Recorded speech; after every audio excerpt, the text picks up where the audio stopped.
Well, guys, I hooked this up today. Got another one of those tires that's low on one side. I've got another project in the shed that I'm taking 4 15-inch tires off, and I'll get some on here. It's sat in a cattle shed. Looks like it had a tube in it. Sat in a cattle shed for years and years and years. Used to be my granddad's years ago. He kind of cobbled this together. I think it's a 25,000 watt. If I remember right. I read it somewhere. Anyway, talking a heck of a storm, as you guys know. Probably seen all that polar coming down. And generally I run the house on a 9,000 watt. But I bought this, like I said, from my uncle about a year ago. Right before he passed away. It was sitting in a shed. As I stated, just rotting. So anyway, I hooked it up. And I hooked it up when I bought it, made power, did fine. So I'm thinking we've got the cords and stuff hooked up, fixed up, so we can run this one. So anyway, this thing, I've been having some trouble with hydraulics, and they'll come and go. It's a 2030. It's a good little tractor, just has issues with hydraulics. I don't remember if I posted before, but I split it 3 times. Finally got that fixed. And then now it kind of intermittent. Well, I put new boots on the shifters years ago when I rebuilt it. But see, they're wore out again. And that funnels moisture into that transmission if you let it sit out. Well, this one gets left out sometimes. So anyway, this morning I thought, well, I'll drain the fluid, clean the screen, change the fluid, and just see. Well, yeah, the fluid was milky.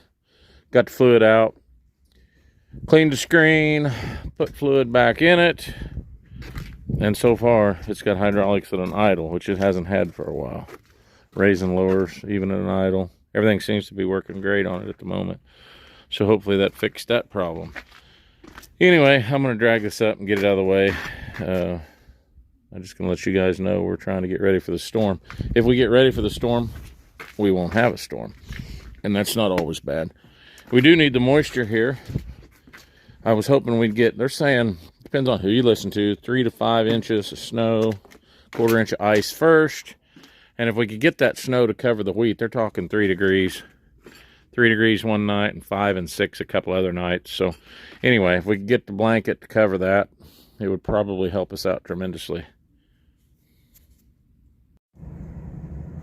Ignore the lights. Saturday morning, degrees out. My boy's got his loader and snow blower and ice melt, everything else backed in my big shed, so don't have a ton of room for stuff in here, but I nosed my pickup in. It's the only 4-wheel drive I have at the moment. Still talking decent chance of significant ice here and snow. Depends on who you watch. One of them says 1 to 3, one of them says 3 to 6, so we'll just see what happens, I guess. Anyway, he's ready. Got a snow pusher on that we built and a snow blower ready to go. I don't know how much snow we'll get, but we'll see. You guys know, one wiggle in the jet stream and it could be a game changer. Like I said, we already had ice. And I got to thinking, well, I better put the pickup in. I'm sitting out here de-thawing it just so we've got it in case of an emergency. You guys be safe.